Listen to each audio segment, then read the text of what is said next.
Hello, law students. So one of my subscriber has suggested me to make a video on this.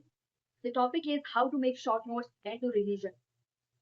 सभी student जो भी जरूरी नहीं है कि जुडिशियल एस्पिरेंट हो या कोई भी बीट एनी एस्पिरेंट हो या फिर नॉर्मल एक स्टूडेंट भी है सेमेस्टर के एग्जाम में या कुछ भी हो, तो बहुत से स्टूडेंट्स होते हैं जो ये फेस करते हैं इस चीज को कि वो जो कुछ भी याद करते हैं वो उसको रिटेन नहीं कर पाते हैं। रिटेन कर पाते हैं बट एग्जाम हॉल में जब बैठे हुए होते हैं तो एग्जाम को जब लिख रहे होते हैं तो उन चीजों को रिटेन नहीं कर पाते हैं, राइट डाउन नहीं कर पाते हैं। तो ये मेजोरिटी ऑफ द स्टूडेंट्स को ये फेस करना पड़ता है ये प्रॉब्लम को। तो ऐसा क्यों होता है, क्या रीजन है? उसका माइंड बहुत शार्प है, मेरा माइंड उतना शार्प नहीं है, इसलिए तो मेरा सिलेक्शन रह गया, उसका हो गया। अरे यार वो तो देखा, उसके माँ पापा तो जज है भाई, मैं कहाँ। ऑब्वियसली उसका तो होना था सिलेक्शन, मेरा कैसे होगा यार, कितना पढ़ना होता है। रीजन नहीं होता। ये जो माइंड है ना, या आपकी जो स्किल्स होती है, वो ना तो आपका बैकग्राउंड, ना तो आपका फाइनेंशियल बैकग्राउंड देखेगा, या आप किसके सन हो या डॉटर हो ये देखेगा। ये जो स्किल होती है ना, वो गॉड देता है हमको, यूनिवर्स हमको देता है। और हम इसको ये बोल के हम यूटिलाइज नहीं कर पाते हैं अपनी स्किल्स को। और उनका हम क्या कर कह देते हैं कि नहीं, मैं तो कर ही नहीं पाता, मेरे पास तो ये सिचुएशन है, ये है, ये है, वो है। हंड्रेड्स ऑफ रीजंस बता देंगे कि क्यों नहीं हुआ, बट एक रीजन नहीं बता पाते कि यार, अपने अंदर नहीं ढूंढ पाते कि मेरी गलती है। रीजन आपके अंदर होता है कि वो हर जो स्टूडेंट होता है, एक सेलेक्टिव जो जिसका सिलेक्शन होता है, वो एक स्मार्ट स्टडी करता है। और एक जो स्टूडेंट होता है जो बस पढ़ रहा है, क्यों पढ़ रहा है, क्या पढ़ रहा है, उसको नहीं पता कि मुझे क्या पढ़ना है, कितना वेटेज देना है किस सब्जेक्ट को या किसी एरिया को, उसको नहीं पता होता, बस वो पढ़ रहा है। एक स्टूडेंट है जिसने प्रीवियस ईयर देखा है कि मतलब कोई जो पर्टिकुलर स्टेट है, किस टॉपिक पे ज्यादा फोकस कर रहा है और उसको उस स्टेट में सिलेक्शन लेना, तो वो उसके अकॉर्डिंग पढ़ रहा है। उसमें डिफरेंस होता है, इसलिए उस बच्चे का सिलेक्शन होता है। और आप यूपी के लिए भी सेम पढ़ रहे हो, राजस्थान के लिए भी सेम पढ़ रहे हो, बिहार के लिए भी सेम पढ़ रहे हो, सब सेम, आप देख ही नहीं रहे हो कि स्टेट की रिक्वायरमेंट क्या है। तो मैं आज आपको मेरा जो पर्सनल एक्सपीरियंस है, जो मैंने मल्टीपल रिविजन करके मैं एज ए जुडिशियल एस्पिरेंट मैं क्या टेक्निक्स यूज करती हूँ रिवीजन करने के लिए या शॉर्ट नोट्स बनाने के लिए, तो मैं वो टेक्निक्स आपके साथ शेयर करना चाहती हूँ क्योंकि ये मेरे मेरे मैंने यूज की हुई है और ये मेरे पर वर्क की गई हुई है। तो आई एम रियली श्योर कि आप पर भी ये वर्क करेगा। तो आज जो हम टेक्निक्स की बात करेंगे, हम मैं ये प्रिज्यूम करके चल रही हूँ कि आपने एक सब्जेक्ट है, हम सीपीसी लेते हैं आज, कि आपने सीपीसी का जो सब्जेक्ट है, या तो आपने you have done by yourself और आपने कोचिंग के नोट्स हैं आपके पास, कोचिंग से किया है, मतलब आपके पास एक सब्जेक्ट का प्रॉपर नोट्स है। और अब हम बात करते हैं कि अब हम उसका रिवीजन कैसे करेंगे और शॉर्ट नोट कैसे करेंगे। तो एक एक ना पैटर्न होता है, पहले हमारे नोट्स कंप्लीट होंगे, वो फर्स्ट स्टेप होता है। सेकंड स्टेप होता है कि हम रिवीजन कैसे करेंगे। थर्ड स्टेप आता है शॉर्ट नोट। पढ़ना तो आपको सभी में है ही है। जब रिवीजन कर रहे, जब मेरे पास मेरा नोट्स है, तो मैं उसको फर्स्ट टाइम रिवीजन करूंगी, गो थ्रू करूंगी ईच एंड एवरी वर्ड को, क्योंकि जब हम फर्स्ट टाइम उसकी रीडिंग कर रहे होते हैं तो हमको नहीं पता होता। हम बस एक्सप्लोर कर रहे होते हैं कि एक सेक्शन में क्या क्या टॉपिक कराए गए हैं, मतलब हम एक वेल वर्स करते हैं अपने आप को उन नोट्स को रीड करके। तो बट कुछ स्टूडेंट्स होते हैं वो फर्स्ट टाइम ही गिव अप कर देते हैं, वो अनकंफर्टेबल हो जाते हैं। Those students who get uncomfortable but still don't give up, उनका ही सिलेक्शन होता है। जो अनकंफर्टेबल होके और छोड़ देते हैं इस जर्नी को, तो वो तो ऑलरेडी छोड़ चुके हैं, उनका सिलेक्शन तो बहुत दूर की बात है, वो तो जर्नी ही छोड़ चुके हैं। अनकंफर्टेबल होने के लिए रेडी रहो। फर्स्ट टाइम रीड करोगे अनकंफर्टेबल होगे कि मैंने पूरी नोटबुक रीड कर ली है, बट मैं रिटेन कुछ नहीं कर पा रहा हूँ। बट आपको केवल फर्स्ट रीडिंग जब करनी होती है, आपको केवल कॉन्सेप्चुअल क्लैरिटी पे ध्यान देना होता है। मत घुसो कि केस लॉ का नाम मुझे याद होना चाहिए, मुझे डॉक्ट्रिन क्या है ये चीज याद होनी चाहिए, नहीं। मैंने सेक्शन 11 ऑफ सीपीसी पढ़ा, उसमें क्या क्या कॉन्सेप्ट्स हैं, उनमें क्या क्या हेल्ड हुआ, ये मुझे केवल वन वन लाइन में पता होना चाहिए। इतने पे मैं फोकस करूंगा या करूंगी। फर्स्ट रीडिंग पे मत बर्डन करो अपने आप को, केवल मुझे कॉन्सेप्चुअल क्लैरिटी करनी है, दैट्स इट। जब सेकंड रीडिंग करोगे, ऑब्वियसली सेकंड रीडिंग आप फर्स्ट रीडिंग के बाद तो नहीं करोगे, जब सेकंड टाइम आप सब्जेक्ट उठाओगे, जब सेकंड टाइम आप सब्जेक्ट उठाओगे, तो तब आप देखोगे क्या मैं सेक्शन 11 है उसमें क्या क्या, अभी भी हम केस ऑफ डॉक्ट्रिन पे नहीं जाएंगे, क्या वो जो कॉन्सेप्चुअल क्लैरिटी है क्या वो मेरी है, क्या मुझे सारे टॉपिक्स पता है, क्या मैं उनको एक एक लाइन में लिख सकती हूँ। अगर आंसर आता है हाँ, और आपने लिख कर भी देखा है कि जितने भी कॉन्सेप्ट है मेरे क्लियर है, और मैं उनको only one one two two line, मत उसमें जाओ कि मेरे सर ने 10 लाइन लिखवाई है तो मुझे भी 10 लाइन पता होनी चाहिए, नहीं। आपको मेन कोर एरिया पता होना चाहिए, that's it. Whether res judicata applies upon writ proceedings or not. Yes और नो, इतना पता है, that's it, you are good to go. इतना ही तुमको याद करना होता है।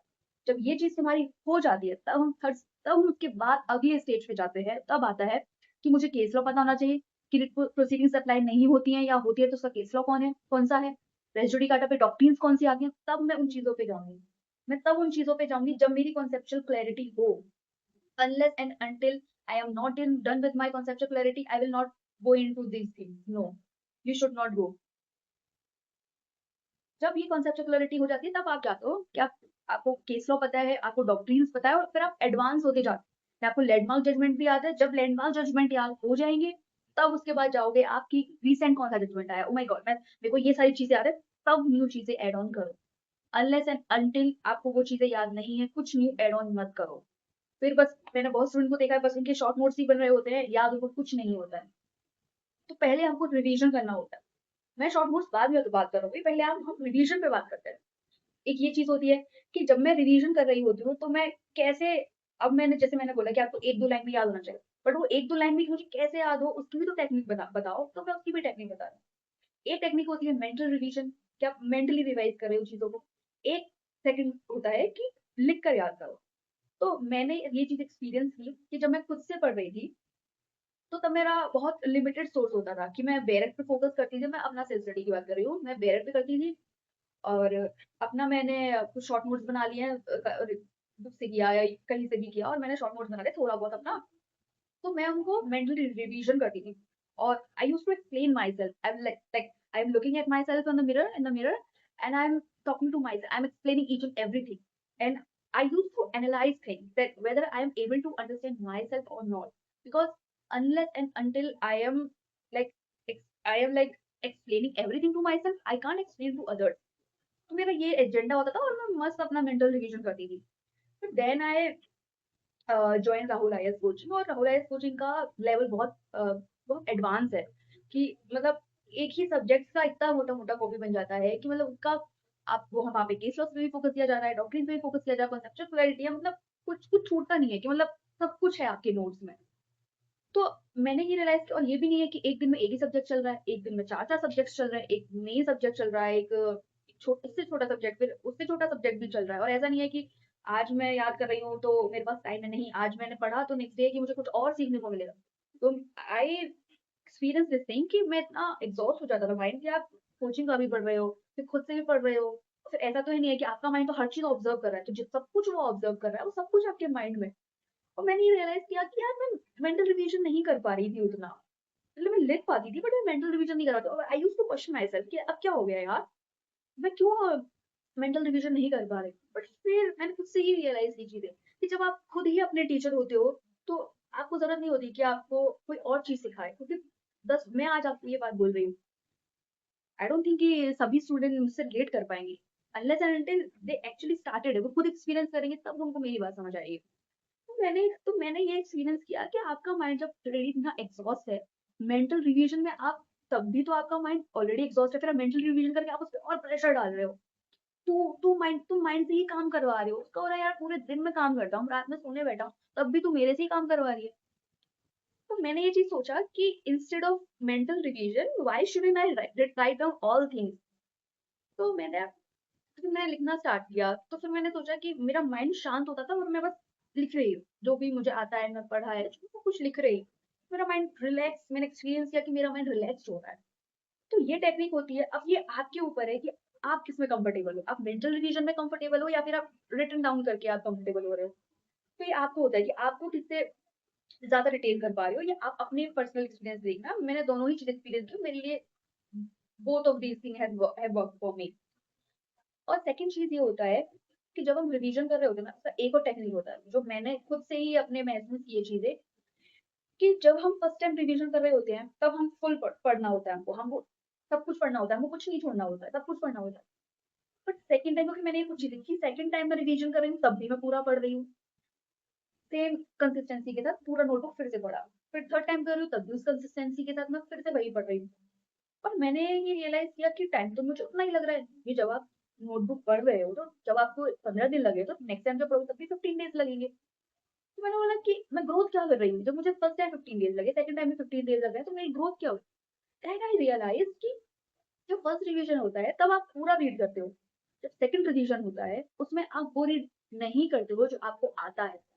ज़्यादा फोकस नहीं करता है। बस आप आता है तो मुझे, तो मैं उतना दिमाग लगाऊँगी नहीं उसमें। मैं क्यों दिमाग लगा रही हूँ? इसी को टाइम सेविंग करते हैं। इसी को कहते हैं टाइम सेविंग करना। और ये भी चीज़ होती है इससे कि फर्स्ट टाइम आपने पूरा नोटबुक पढ़ा, सेकंड टाइम आप पूरा नोटबुक पढ़ा, थर्ड टाइम आप पूरा नोटबुक पढ़ रहे हो।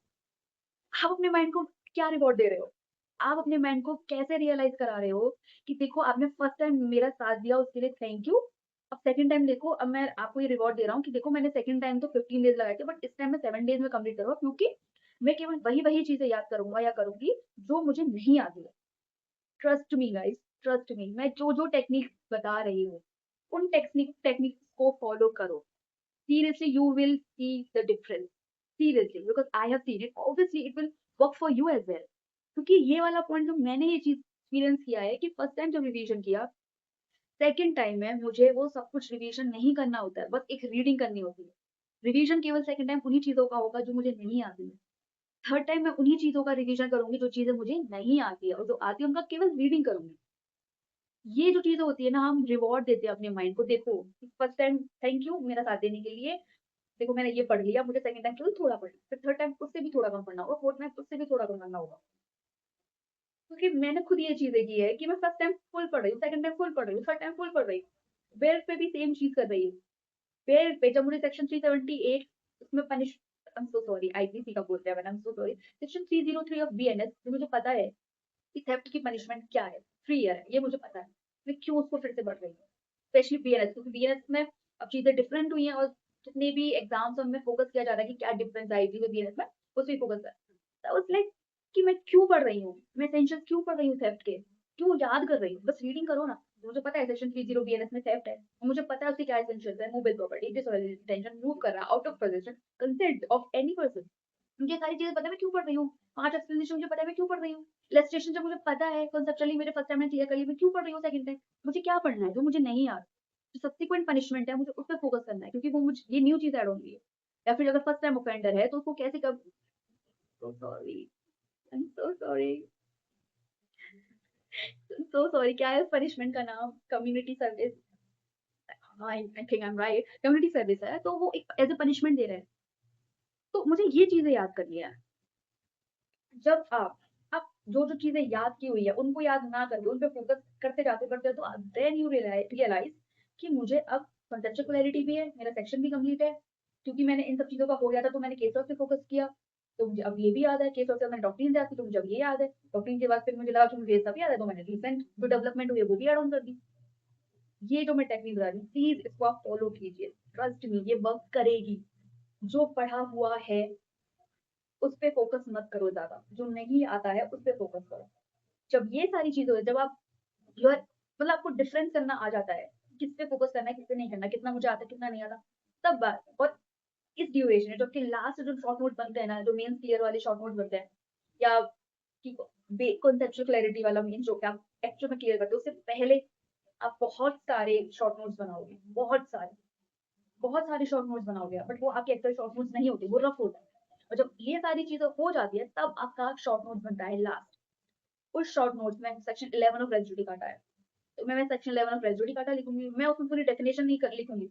मैं केवल उसके एसेंशियल एलिमेंट एक-एक पॉइंट में लिखूँगी। पर्पस मैं उसका 10 लाइन वाला पर्पस नहीं लिखूँगी जो मेरे सर ने लिखवाया था। मैं लिखूँगी 2 लाइन का पर्पस, केवल 2 लाइन का, वो भी मेन में। उसके बाद जितने भी केस लॉज़ हैं वो ऐड ऑन करूँगी। उनमें क्या हेल्प हुआ, एक 1 वर्ड और 2 वर्ड्स में लिखूँगी ओनली दैट्स इट, उससे ज़्यादा नहीं। डॉक्ट्रिन ऐड करूँगी, उसका मीनिंग 1 वर्ड 2 वर्ड में लिखूँगी। जब आप इतने जब आपको सब चीज़ें याद होती है ना, तब ये 1 वर्ड और 2 वर्ड्स में कन्वर्ट होती हैं ये चीज़ें। तब वो आपका एक्चुअल शॉर्ट नोट बनता है। पहले आता है आपका सब्जेक्ट कंप्लीट हो गया है, फिर रिवीजन की टेक्निक्स आती है। रिवीजन की टेक्निक्स में भी मैंने बताया कि चलो एक बार ऐसे करते हैं सम अप कर देते हैं इस पूरी वीडियो को कि पहले आपका एक सब्जेक्ट कंप्लीट होता है, उसके बाद रिवीजन का स्टेज आता है। और जब रिवीजन का स्टेज आता है, तो आप जब रिवीजन करते हो मल्टीपल टाइम तो आपको ये डिफरेंशिएट करना है कि मुझे क्या आता है और क्या नहीं आता और क्या नहीं आता मुझे उस पे फोकस करना है और केवल वही पढ़ना है सेकंड टाइम और थर्ड टाइम और नॉर्मल रीडिंग करनी है उन चीज़ों की। जब ऐसी चीज़ें और उसके साथ-साथ जब आप पढ़ रहे हो तो उसमें या तो मेंटल रिवीजन का हेल्प लो या फिर रिटन करके हेल्प लो। और माइंड पे फोर्स डालो। सॉरी, मैंने ये पॉइंट भूल गई थी कि आप मेंटल रिवीजन भी कर रहे हो, लिख भी रहे हो, तो आप ऐसे नहीं कॉपी खुली हुई है, बैरेट खुला हुआ है तो आप कर रहे हो, नहीं। बिल्कुल शांत मन से जो कुछ भी पढ़ा है, आईपीसी का मुझे चैप्टर 5 ऑफेंस अगेंस्ट बॉडी का बैरेट लिखना है। मैं पूरा बैरेट नहीं लिखूंगी, जो जो मुझे याद, मैं बस मेरे को लिखना है या मेंटल रिवीजन करना है कि मुझे क्या क्या आता है, क्या क्या नहीं आता। मैं साइड में लिखूंगी कि मुझे ये नहीं आता है, कि मैं ये भूल गया। तो इससे आपको ये चीज पता चलेगी। मैं ये बोल रही हूँ ना कि आप डिफरेंशिएट करो क्या आता है और क्या नहीं आता, तो आप तब ये डिफरेंशिएट कर पाओगे कि आपको क्या आता है क्या नहीं आता। जब आप लिख रहे हो, क्या क्या आप इजीली लिख पा रहे हो, किसमें थोड़ी प्रॉब्लम हो रही है, किसमें बिल्कुल ही नहीं आ रहा, तब आपको पता चलता है इससे कि मुझे क्या आता है और क्या नहीं आता। और आप क्या आता है क्या नहीं आता उसका यूज आपको मल्टीपल मल्टीपल चॉइस जो क्वेश्चन होते हैं वो सॉल्व और मेंस क्वेश्चन सॉल्व करने होंगे। तब भी आपको पता चलेगा कि क्या आता है और क्या नहीं आता। तो जब ये टेक्निक होती है इस जर्नी के ड्यूरेशन में आप बहुत सारे शॉर्ट नोट्स बनाओगे, वो आपके एक्चुअल में शॉर्ट नोट्स नहीं होते। जब आप 1 1 2 2 वर्ड्स में अपना पर्पस, अपना केस लॉ, अपना डॉक्ट्रिन जब आप कन्वर्ट करने लग जाओ, तो आप समझ लेना कि आपके ये परफेक्ट शॉर्ट नोट्स हैं। फिर मैं आपको दिखाती हूँ कि मैंने ये सीपीसी के शॉर्ट नोट्स बनाए थे। अभी आप देखोगे कि ये राहुल एस की मेंस की कॉपी है। ये एक्चुअली हिमाचल का मेंस था मेरा, और जनवरी में सीपीसी कंप्लीट हुआ था और मार्च में मेंस था। और मेंस के लिए ओनली 20 डेज मिले थे। आफ्टरवर्ड्स तो फिर स्टे हो गया था due to the 3 year practice की वजह से। बट इनिशियल 20 डेज थे और मेरे पास टाइम नहीं था, तो मैंने अपना सीपीसी का शॉर्ट नोट्स बनाया था।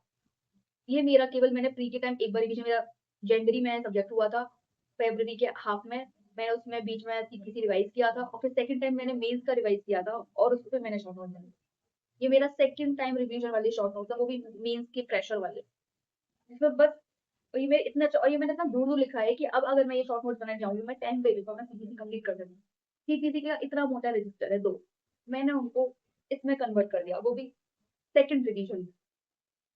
तो आपको ये कट कट डाउन करनी होती है चीजें, कौन क्या चीज इंपॉर्टेंट, क्या चीज आपको आती है, क्या चीज नहीं आती।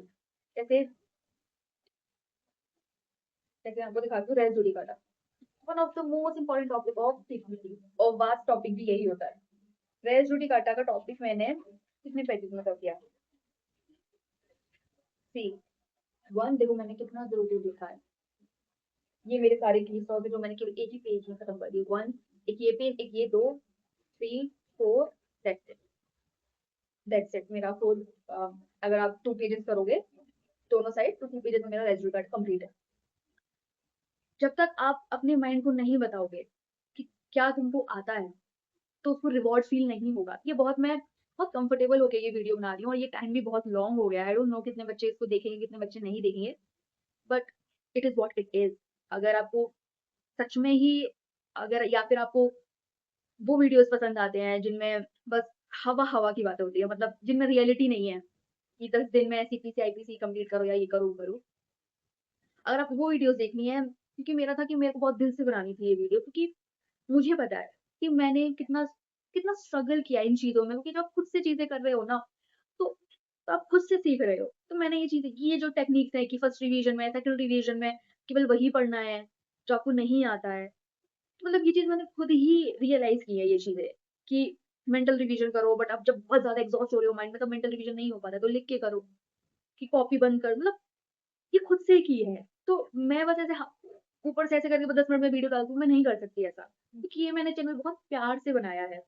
और बस मेरा यही पर्पज़ है कि as a student, as a judicial aspirant, 3 year का इतना रश चल रहा है, इतना मतलब एग्ज़ॉस्ट हो रहे हैं स्टूडेंट्स। मुझे पता है, मैंने अपने आस-पास स्टूडेंट्स को देखा है कि वो कैसे पढ़ाई से दूर भाग रहे हैं। उनको पढ़ाई अच्छी नहीं लगती है, क्योंकि वो वो ज़ील भूल रहे हैं जुडिशरी के लिए। और आप कुछ भी चीज़ करो, बट पढ़ाई आपको हर चीज़ में हेल्प करती है। I don't know why people से कि प्रैक्टिस में जाओ, ये करो, but dude, how would you succeed in advocacy if you don't know the section, the conceptual clarity? How, like मुझे सच में समझ नहीं आता है। लोग कहते हैं कि मुझसे पढ़ाई नहीं हो रही इसलिए मैं प्रैक्टिस में जा रहा हूँ। बट प्रैक्टिस कैसे होगी बिना पढ़े, बिना पढ़कर? जब तक आप में स्किल्स नहीं है, आप कहीं सक्सीड नहीं कर सकते। लॉ के किसी भी एरिया में आप सक्सीड नहीं कर पाओगे जब तक आप पढ़ोगे नहीं। मैंने देखा है कि लोगों के नोट्स रखे हुए हैं, कोई रिवीजन करना नहीं चाहता, बच्चे डरते हैं रिवीजन करने से। मैंने ये चीज देखा है कि बच्चे रिवीजन करने से डरते हैं। उनको क्लास करना अच्छा लगता है, मतलब वो सब कुछ कर लेंगे। रिवीजन करना, टेस्ट लगाना, मेंस के टेस्ट लगाना, वो डरते हैं, क्यों डरते हैं? अगर अगर मैंने रिवीजन अच्छे से करा होगा, मेरे कॉन्सेप्ट क्लियर होंगे, तो मुझ में कॉन्फिडेंस फील होगा। So why would I like afraid for like giving exams or of of like giving exams or like MCQs or like answering mains answers को मैं solve कर रही हूँ? Why would I afraid? I wouldn't. अगर मुझ में confidence है, वो कॉन्फिडेंस ऐसे ही नहीं आता, कहने से कॉन्फिडेंस नहीं आता। कॉन्फिडेंस आता है जब आप एक्चुअल में पढ़ रहे होते हो, आपको अपनी वर्ड्स पता होती है, आप कहाँ स्टैंड करते हो, you know yourself very well. ये आपको कितना आता है, कितना नहीं आता, ये आपको पता होता है। किसी भी आप एरिया में जा रहे हो, बिना पढ़े कुछ भी नहीं होगा। और ये मैंने चैनल इसीलिए बनाया है कि मैंने देखा है कि स्टूडेंट का स्ट्रगल देख रही हूँ मैं कि वो कितना स्ट्रगल कर रहे हैं पढ़ाई करने में, वो पढ़ाई से दूर भाग रहे हैं, क्योंकि नहीं होना चाहिए। नो मैटर व्हाट, कुछ भी चीजें हो, हमें को ये नहीं भूलना है कि हमने ये क्यों चूज किया था जुडिशरी का। आप यू सक्सीड और not, it is up to the destiny, but at least you should try. और मैं ये नहीं कह रही हूँ, बट आप प्रैक्टिस भी कर रहे हो, कोई लॉ फॉर्म या आप कुछ भी कर रहे हो, तब में पढ़ाई चाहिए, आपको बेल्ट याद होनी चाहिए, कॉन्सेप्चुअल क्लैरिटी होनी चाहिए कि पढ़ाई से दूर भागना इसलिए प्रैक्टिस करो, ऐसे नहीं होता। आप कहीं भी सक्सीड करोगे, आपको पढ़ाई मस्ट होती है। और 30 मिनट्स का ये वीडियो होने जा रहा है, मुझे प्रॉब्लम नहीं है, क्योंकि जब आप कुछ, मैं चाहती हूँ कि मैं स्टूडेंट्स को समझाऊँ, मैं चाहती तो इसको बहुत जल्दी-जल्दी करके फटाफट करके मैं समाप्त कर सकती थी। बट ये मैंने बहुत दिल से समझाई है ये चीज़ें, और मैं टाइम का नहीं देखना चाहती। क्योंकि मैं चाहती हूँ कि स्टूडेंट को हर एक छोटी से छोटी मैं वो हेल्प प्रोवाइड कर सकूँ, जो मुझे किसी ने प्रोवाइड नहीं की, या मैं नहीं समझ पाई उन चीज़ों को उस टाइम पे, कि मैंने अभी खुद से समझी। मैंने बहुत दिल से ये चैनल बनाया है स्टूडेंट्स को हेल्प करने के लिए, only and only to give, only and only to help others. और मुझे पता था कि यूट्यूब एक सबसे बेस्ट एक चैनल है जिसके थ्रू में एक ही टाइम पे हर स्टूडेंट को, कहाँ से कहाँ कोई स्टूडेंट बैठा होगा, कोई बच्चा राजस्थान में बैठ के ये वीडियो देख रहा होगा, कोई यूपी में बैठ के ये वीडियो देख रहा होगा। तो मैं अपने रूम में बैठकर एक वीडियो बना के, अगर मल्टीपल एक स्टूडेंट को भी मैं हेल्प कर दूँ ना, सीरियसली, अगर कोई एक स्टूडेंट भी इस वीडियो पे बोल देना कि दीदी इट वर्क्स फॉर मी और thank you for your suggestion and I will work on it, enough for me, that's it. क्योंकि ये वीडियो मैंने केवल और केवल स्टूडेंट को हेल्प करने के लिए बनाया है। Thank you. Stay tuned with this channel. मैं ऐसे ही अपकमिंग वीडियोस में लाने वाली हूँ, जिसमें हाउ टू स्टे मोटिवेटेड, ये 3 ईयर का जितना भी बर्डन चल रहा है, हमको क्या करना चाहिए, क्या नहीं करना चाहिए, मैं अपकमिंग वीडियोस लाऊंगी। और ये चैनल आपको लीगल डेवलपमेंट, लीगल नॉलेज तो प्रोवाइड करेगा ही, इसलिए तो हम यहाँ आए ही हैं। तो स्टे ट्यून्ड रहिए, इस चैनल से सब्सक्राइब कीजिए, लाइक कीजिए, कमेंट कीजिए। और अगर आपको ये वीडियो सीरियसली पसंद आई हो, और मेरे कुछ भी चीज़ों से आप रिलेट कर पाए हो, तो इस वीडियो को लाइक करो, एनर्जीज को एक्सचेंज करो, मुझे बताओ कि हाँ आपको पसंद आई ये चीज़, जिससे कि मैं भी मोटिवेट रहूँ नेक्स्ट टाइम ये वीडियो, ऐसी वीडियोस बनाने के लिए। ये 30 मिनट्स का वीडियो हो गया है, और मैं सोच भी नहीं रही हूँ ज़्यादा कि इतना कुछ नहीं होता। ओके गाइस, ठीक है, bye, stay tuned, all the best, और अपना ख्याल रखो। राधे राधे।